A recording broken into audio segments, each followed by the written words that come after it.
Strong minds discuss ideas. Average minds discuss events. Weak minds discuss people.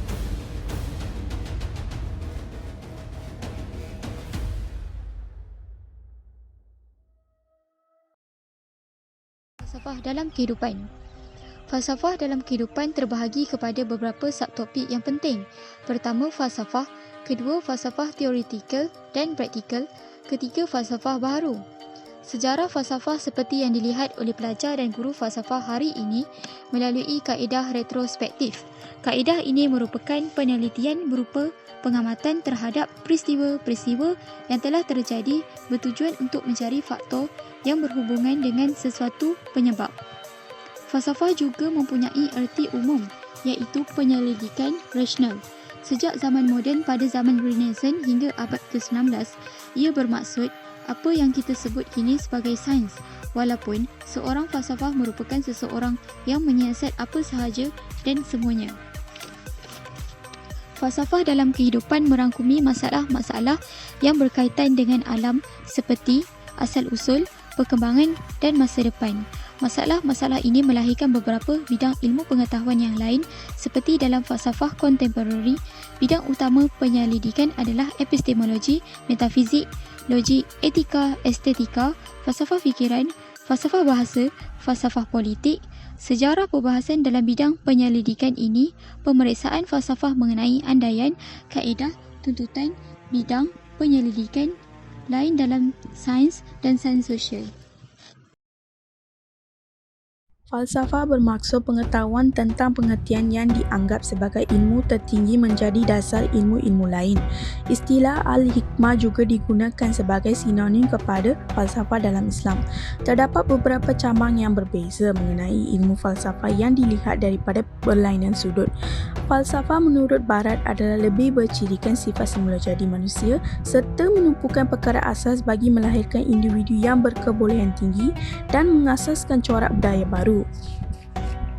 Falsafah menurut pandangan timur adalah seorang manusia memiliki satu garis panduan tingkah laku berdasarkan nilai-nilai abstrak. Falsafah di timur mementingkan pendidikan kerana ia membolehkan seseorang mencapai kebijaksanaan serta mengekalkan struktur kekeluargaan. Falsafah menurut perspektif Islam adalah mengenai ilmu yang bersumberkan wahyu sebagai teras dalam agama Islam yang berlandaskan Al-Quran dan Al-Sunnah. Keutamaan dan kepentingan ilmu dalam Islam telah disebutkan dalam Al-Quran dan Al-Hadis. Cabang umum falsafah terbagi kepada 4 iaitu metafizik, epistemologi, aksiologi dan logik. Metafizik ialah cabang falsafah yang berkaitan dengan kewujudan sifat atau asal-usul mengenai suatu kejadian, realiti atau hakiki, the ultimate reality of being. Kemudian ialah epistemologi yang mengkaji ilmu dan keilmuan serta dikenali sebagai teori ilmu berteraskan kebenaran. Seterusnya ialah aksiologi yang melibatkan fokus kepada persoalan mengenai suatu nilai dan sistem nilai iaitu etika dan estetika. Akhir sekali ialah logik iaitu menerangkan hubungan antara idea-idea dan memberi alasan dan sebab sebenar bagi jawapan yang diberi mengenai suatu kejadian. Falsafah teoretikal.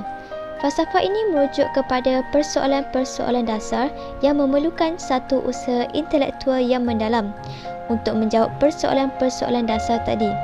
Perbincangannya tidak mempunyai apa-apa kegunaan yang nyata, tetapi ianya menjawab keinginan untuk mengetahui sesuatu perkara yang dasar itu. Contohnya dalam bidang metafizik, logik dan epistemologi. Bidang teoretikal yang pertama adalah metafizik. Ia mengkaji persoalan. Contohnya, apakah yang dimaksudkan dengan realiti itu? Apakah realiti perkara yang wujud itu? Ini semua perkara yang asas dan dasar tentang hakikat kewujudan sesuatu. Ia tidak ada satu kegunaan yang praktikal hasil daripada ilmu berkenaan. Contohnya, jika kita bercakap tentang bumi, bagaimana bumi itu boleh wujud? Persoalan ini boleh merungkai pelbagai andaian dan pandangan sendiri berdasarkan aspek agama maupun individu. Bidang yang kedua adalah epistemologi. Ia menjawab persoalan. Contohnya, apakah sifat ilmu itu? Apakah ilmu itu boleh dipercayai? Jika boleh, atas dasar apa? Jadi, ianya bukan merujuk kepada mana-mana ilmu yang tertentu atau disiplin ilmu yang khusus, tetapi ilmu secara menyeluruh. Contohnya tentang pengetahuan, justifikasi dan rasionalisme. Dengan itu, tidak ada aplikasi secara langsung yang boleh didapati daripada perbincangan tentang ilmu yang sedemikian. Maksudnya, perkara ini terlalu luas untuk dihuraikan, bahkan perlu jawab berdasarkan sudut-sudut tertentu. Dan bidang yang akhir sekali adalah logik. Logik dalam bentuk logik matematik begitu abstrak sekali, sehingga ianya tidak mempunyai kegunaan secara langsung. Contohnya, 1 tambah 1 akan jadi 2. Dan contoh yang kedua, kalau kita jatuh, adakah kita akan rasa sakit? Ya, kita akan rasa sakit. Jadi, benda itu secara spontan yang boleh wujud. Sebab itu, tiada kegunaan secara langsung. Falsafah praktikal juga dikenali sebagai falsafah amaliah. Falsafah ini bermaksud berfikir secara bersungguh-sungguh, tidak terikat oleh tradisi dan mempunyai ciri-ciri berikut, iaitu: pertama, sistematik, berfikir secara logik dan berurutan. Kedua, radikal, berfikir sehingga ke akarnya dan menyelesaikan dengan penuh tanggungjawab. Ketiga, sejagat, berfikir tidak terhad kepada aspek tertentu sahaja dan merangkumi keseluruhannya. Falsafah praktikal ini bertujuan untuk mencari kebahagiaan hidup. Amalan dalam falsafah ini mengajar kita untuk usaha dalam mencari penyelesaian dalam kehidupan. Falsafah ini juga bersifat aplikasi yang berkaitan kajian dan penerokaan, seperti dalam bidang politik, ekonomi, akhlak dan peradaban. Seterusnya, kemunculan falsafah-falsafah baru. Yang pertama, falsafah ekonomi akan membincangkan tentang perkara dan persoalan dasar mengenai ekonomi. Sebagai contoh, apakah yang dimaksudkan dengan keadilan ekonomi, bagaimana kita boleh mencapai keadilan dalam ekonomi, serta bagaimana keadilan itu boleh dipraktikkan dalam konteks ekonomi. Hasil daripada pemikiran dan persoalan itu, ia boleh diguna pakai supaya dasar ekonomi akan lebih adil lagi dalam pembahagian sumber ekonomi. Ia juga dapat membantu kerajaan dalam membentuk polisi yang lebih adil. Dengan itu, ia akan mudah diterima oleh masyarakat umum dan tidak akan ada pertikaian mengenai pembahagian ekonomi. Seterusnya, falsafah politik. Ia akan menjawab persoalan apakah yang dimaksudkan dengan government atau konsep kerajaan, apakah bentuk kerajaan yang baik serta apakah ciri-ciri good governance. Ia akan memberikan hasil yang lebih praktikal dan boleh menjadi nasihat kepada kerajaan tentang bagaimana untuk mentadbir sesuatu negara itu dalam sistem kerajaan. Kesimpulannya, sistem kerajaan seperti demokrasi, liberal demokrasi dan sebagainya adalah berpunca daripada falsafah.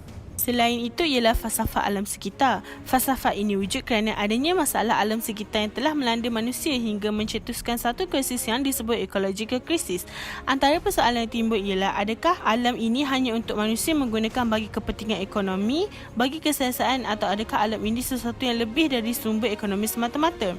Jika kita menganggap alam ini adalah sesuatu yang merupakan tempat kita menjalinkan hubungan yang harmoni sesama manusia, manusia di alam sekitar dan persekitarannya, sudah tentulah etika yang timbul terhadap alam sekitar akan berbeza.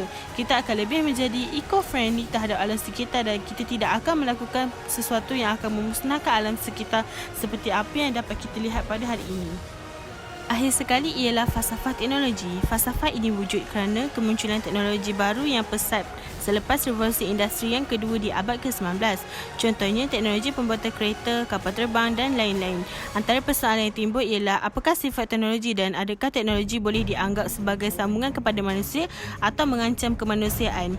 Sebagai contoh, teknologi membuat bom atom, senjata nuklear atau teknologi berasaskan artificial intelligence yang boleh menghasilkan robot-robot yang mungkin mengambil alih kehidupan manusia suatu hari nanti.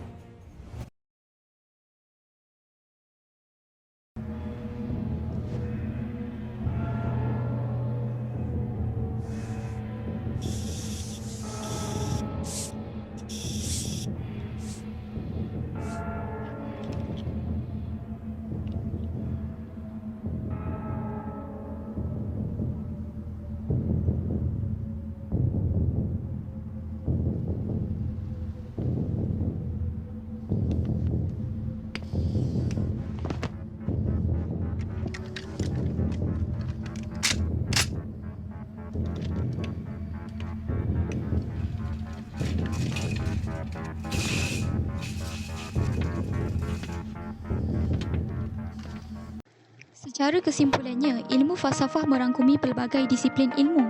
Melalui ilmu falsafah, kita dapat membezakan di antara cabang-cabang ilmu falsafah yang lain seperti falsafah teoretikal, praktikal dan falsafah-falsafah baru seperti falsafah ekonomi, falsafah politik, falsafah alam sekitar, falsafah teknologi dan sebagainya. Ilmu falsafah membolehkan masyarakat menilai sesuatu perkara berdasarkan hujah-hujah serta bukti yang digunakan untuk membentuk sesebuah pemikiran. Sekian, terima kasih.